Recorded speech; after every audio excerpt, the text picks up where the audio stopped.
గౌరవ ముఖ్యమంత్రి గారు.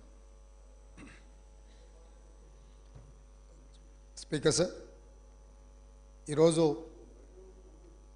మనందరి గర్వకారణం తెలుగు బిడ్డ, తెలంగాణ బిడ్డ,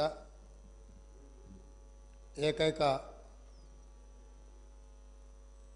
మన ప్రాంత బిడ్డ ఈ దేశ ప్రధానమంత్రిగా ఆర్థిక సంస్కరణలు తీసుకొచ్చి దేశం యొక్క అభివృద్ధిని ప్రపంచ దేశాలతో పోటీ పడే విధంగా తీర్చిదిద్దిన కీర్తిశేషులు పాములపర్తి వెంకట నరసింహారావు గారికి భారత ప్రధానమంత్రిగా ఎనలేని సేవలు అందించిన సందర్భంగా భారతరత్న గౌరవ పురస్కారం వారికి దక్కింది.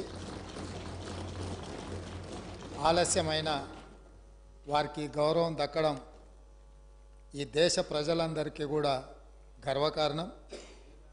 ఈ సందర్భంగా నా తరఫున, ఈ సభ తరఫున, తెలంగాణ ప్రజలందరి తరఫున వారి కుటుంబ సభ్యులకు, అభిమానులకు, అడుగడుగున వారి రాజకీయ ఎదుగుదలకు సహకరించిన కాంగ్రెస్ పార్టీ నాయకులకు, ప్రధానంగా శ్రీమతి సోనియా గాంధీ గారు వారు ప్రధానమంత్రిగా ఎన్నికవ్వడానికి, ప్రభుత్వాన్ని నడిపించడానికి సహకరించి ఆనాడు నిజాంలకు వ్యతిరేకంగా రజాకర్ల దాష్టికం మీద పోరాటం చేసి హైదరాబాదు రాష్ట్ర విముక్తిలో అత్యంత కీలక పాత్ర పోషించిన కీర్తిశేషులు పివి నరసింహారావు గారికి భారతరత్న వచ్చిన సందర్భంగా ఈ సభంతా కరతాళ ధ్వనులతోటి వారికి, వారి కుటుంబానికి ధన్యవాదాలు చెప్పి వారి కుటుంబాన్ని